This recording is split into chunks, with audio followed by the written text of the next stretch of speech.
गौतम बुद्ध की कहानी भारतीय इतिहास और धर्म का एक महत्वपूर्ण हिस्सा है। गौतम बुद्ध का जन्म 563 ईसा पूर्व में लुम्बिनी, वर्तमान में नेपाल में स्थित, में एक राजकुमार के रूप में हुआ था। उनका मूल नाम सिद्धार्थ था और उनके पिता का नाम राजा शुद्धोधन था।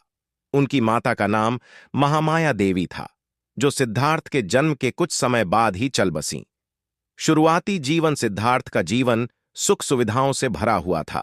उनके पिता ने उन्हें संसार की दुखों से दूर रखने के लिए राजमहल के अंदर ही उनकी परवरिश की।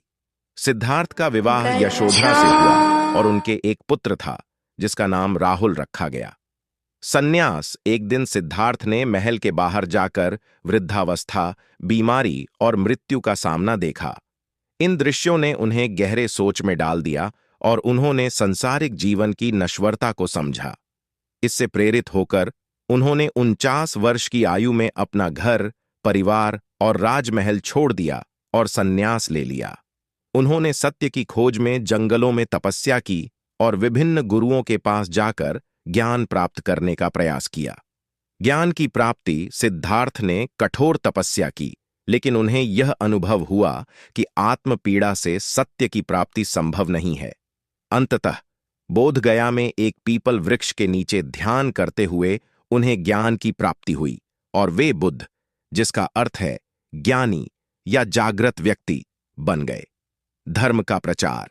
ज्ञान प्राप्ति के बाद बुद्ध ने अपने शिष्यों को धर्म का उपदेश देना शुरू किया। उन्होंने मध्यम मार्ग का प्रचार किया, जो न तो अत्यधिक सुख सुविधाओं में डूबा हुआ था और न ही कठोर तपस्या से भरा था।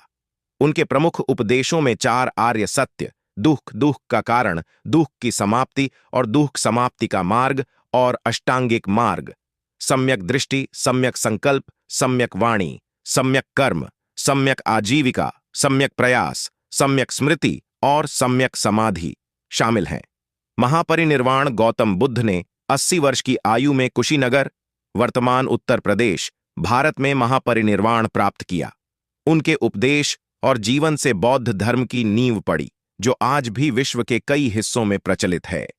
गौतम बुद्ध की कहानी न केवल धार्मिक दृष्टि से, बल्कि मानवता, करुणा और अहिंसा के सिद्धांतों को समझने के लिए भी महत्वपूर्ण है।